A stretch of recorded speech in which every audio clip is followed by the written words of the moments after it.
Hey, good morning, everybody. This is Adam doing an update here for the Turbo Turkey Productions channel. We were busy last week with for some friends, so we had a full day on Saturday, so wasn't able to do anything for either channel. And Friday was like 90 degrees. It's been like off and on every other week. There's been like these 90-degree weather days. Luckily, we haven't got up to hundreds like we did the last couple of years, but it's been this like brutal. So you just get home and just like in front of the fan. So hadn't done much, so apologize for that, guys. We're trying to focus on getting things on the channel more and doing more movie reviews and things like that. I am going to do some more reflection stuff. I was realizing as I was going over the high school and college things that I have to kind of tie in more of my life. I feel like I'm just going show to show to show that I did, and that's only part of the story. Because the people I interacted with doing those shows, I think ties in the story, friendships, and girls I was interested in, all that stuff. So I'm gonna try to do that too. So as far as things I've been watching, I still haven't watched Prey yet. I'm planning on watching that this weekend. I think I told you. I think I said last time I saw Nope, which was awesome. Probably one of my favorite movies of the year, actually. Been watching more American Horror Stories. The Bloody Mary one wasn't bad. I thought that was actually pretty good. So quality to them. I'll try to review more. I haven't seen this week's episode. Apparently, it's interesting. And then what else, Adam? Oh, I finished Only Murders in the Building, season 2, which was excellent. Definitely check out Only Murders in the Building. Steve Martin and Martin Short are great together, and Selena Gomez is also very good.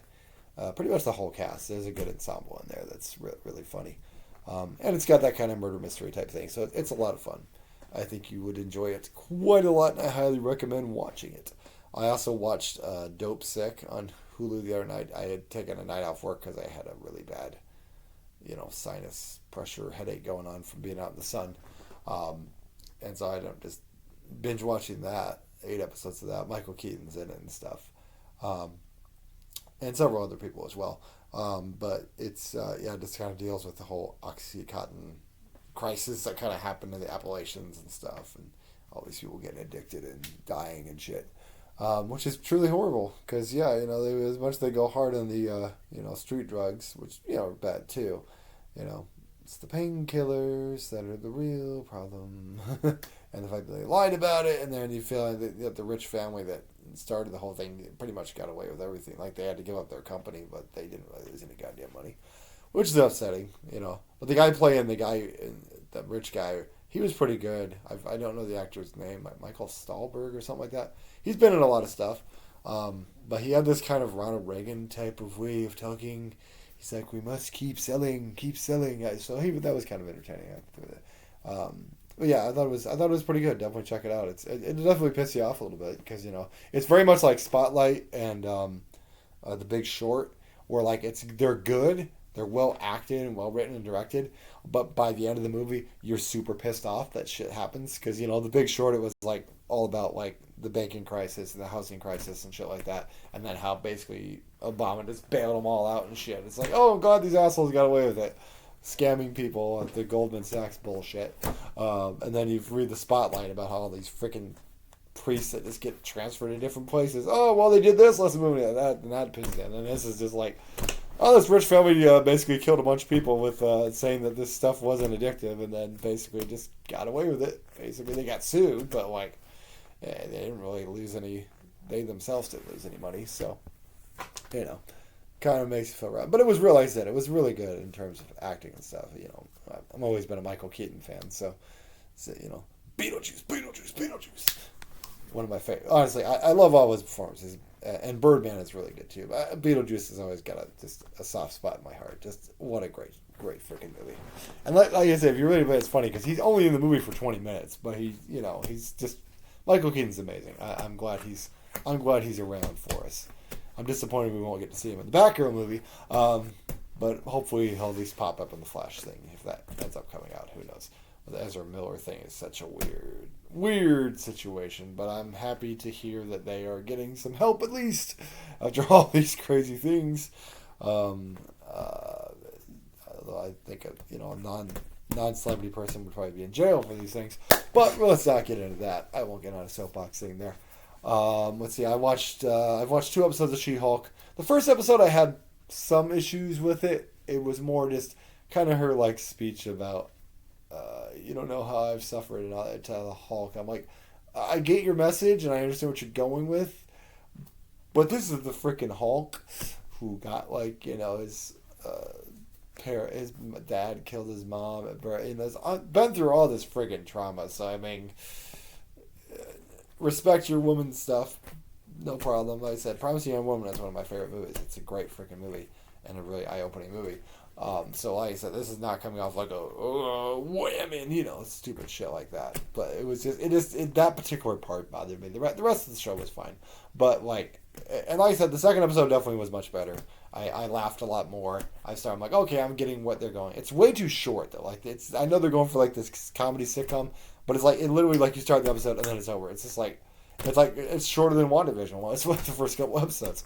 So I hope that at least a couple of the episodes will be a little bit longer just to flesh things out. But no, I think like I said, Tatiana Maslany is excellent, and it's good to see Mark Ruffalo. It was good to see Tim Roth back as Blonsky. They had a nice little, some tongue-in-cheek things. There's little fun things in there, so it's pretty good. So I had my doubts at first, but I think it'll turn out okay. I think the main thing is me and Anna were talking about this. I'm kind of going on a ramble here for a minute. Sorry. This is just supposed to be an update, Adam. Can't you just focus? Anyway, I'm taking my vitamins, so I got some B12 in me. I'm energized. Anyway, back to me.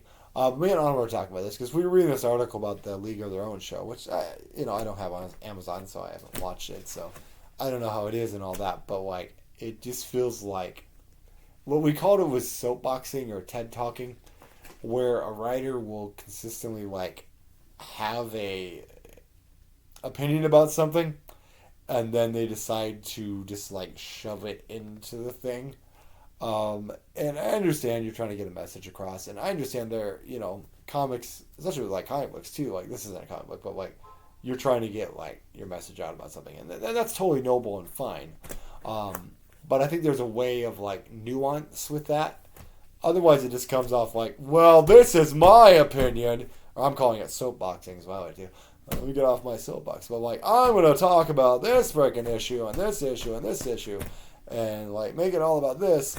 And meanwhile, it's like, oh, there's only about 10 minutes of baseball in the thing. Oh, okay. Well, that movie about female baseball team should probably have more baseball in it. Which Anna told me, like Penny Marshall wanted them all to be able to play baseball. The people they were cast, like they could, know how to play. So I mean, that was just as important as it was, the feminism thing, which obviously that it is a very feminist movie, League of Their Own, and it's an excellent movie too. So this is obviously a different take. It's not the same characters, so it's not like a reboot necessarily. But it just feels like sometimes it's like, I'm just going to shove this in there and shove this in there. And let me preach about this for a minute. And it's just like, I'm not watching it anyway. So, I mean, maybe it's good. I don't know. If you watched it, let me know. Maybe it's good. But it just feels like it's like they don't know how to cultivate things into a story sometimes, I feel. Where it can just be a part of the story. And it's just things like that are just like, okay, well, do I want to watch this? Like I said, I don't have Amazon, so I can watch it anyway. So, not a big deal. So it's not even about League of Their Own, but just sometimes people getting on a soapbox and it's like, go to your TED Talk and do that, or go on a talk show and talk. It's like sometimes it's just like sometimes you just want to watch a thing and be entertained. That's what I like about Only Murders in the Building. It's like I don't feel like I'm being talked down to or I'm being lectured, so to speak. I'm just there to have a good time. These are fun characters. Like this season, spoiler, we find out this character is bisexual. But it was handled well. And it wasn't like a big, a huge arc of it. She was just dating a woman. It's like, okay, that's cool. Oh, you're bisexual? Cool. And that was all he had to do. It wasn't like, sometimes people have a tendency, Schitt's Creek is really good too about the way they handled things with David's character. Whose character was pansexual. But, I rooted for the love story that he had with the guy. I thought it was a beautiful love story. And I feel like sometimes, I've mentioned before with Ryan Murphy that, sometimes you you either have the CW like, I'm gay, and that's my only this is my not stereotype. This is my only characteristic that you will find out about this is I'm gay. Very much like the old Jim Carrey, I'm gay, and Living Color sketch. But like, or you have the Ryan Murphy where it's just like, we're gonna show you people butt fucking, and that's fine, whatever. But like, it's just like, just a balance. Like, I know people have sex, lots of people have sex. That's great. But it's like, it's just, I want to root for characters, whatever it is. Like, I want characters, like, even like I was saying that way with American Horror Stories, with Matt Bomer and his character. Like, his love interest kind of was, flirting elsewhere, but like, I didn't mind their relationship. I thought it was fine. So yeah, I just feel like that sometimes it just feels like people are trying to like shove so much of it, and this isn't just for LGBT things, but just like shoving so much stuff into it that you kind of lose the story somewhat, or it doesn't tie into the story. It just feels more like, well, I'm going to talk about my opinion real quick while I'm writing this thing about this, and it's just like, or here's an idea, cultivate it, work it into the story so it fits well, but doesn't completely take focus off of everything else that we're supposed to be focusing on. Or go make something like Promising Young Woman, which was a well-made, well-written film that, made me think and was like, wow, you're absolutely right. This is something that really all men need to see. The way we treat women sometimes is pretty awful. So yeah, that's what I'm saying. Save the TED Talks for your Oscar movies. Just my personal opinion. So She-Hulk wasn't too bad about that, but there was just moments here and there. It's like, okay, I understand what you're going for. I understand your message. I respect your message. But it's just like, sometimes it's like, pull it back a little bit. We're here to have a good time. Sometimes you just want to go, it's like, you just go to a movie and you're just like, oh, that was entertaining, or that was dumb fun, or something. What? There's not, to me, there's people out there that's like, oh, escapism is dumb. Like, no.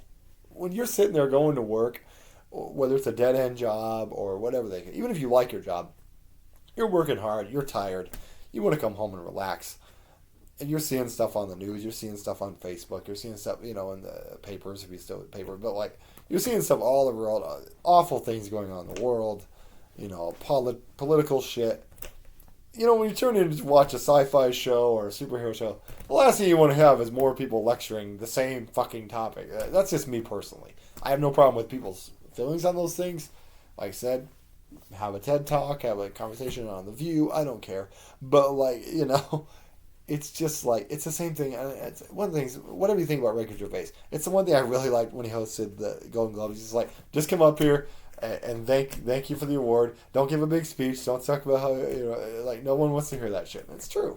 Most of us here, I respect anyone who's worked hard to get where they are in Hollywood. I know it is not an easy task. So all respect to everyone. I'm an actor, so I get it. There is a lot of dedication and hard work that goes into that. But at the same time, you have to understand, when a lot of people are sitting there with mansions, people are sitting and fucking barely paying their bills or barely getting by, don't want to hear about how about their struggle. It's like, well, you might have known about their struggle when you were starting out, but now that you're living in a mansion, kind of hard for you to identify, just saying. So anyway, let me get off my soapbox. This was just supposed to be an update, Adam. Anyway, like I said, I'm going to do probably some more reflection stuff, videos. I'm going to do that next, so you'll get to hear me ramble a different video. But I just like to check in with these quick things where I just ramble about things I've watched, and then ramble about soapboxing. Soapboxing. Anyway, I don't know what that was. Never do it again, Adam. Cool.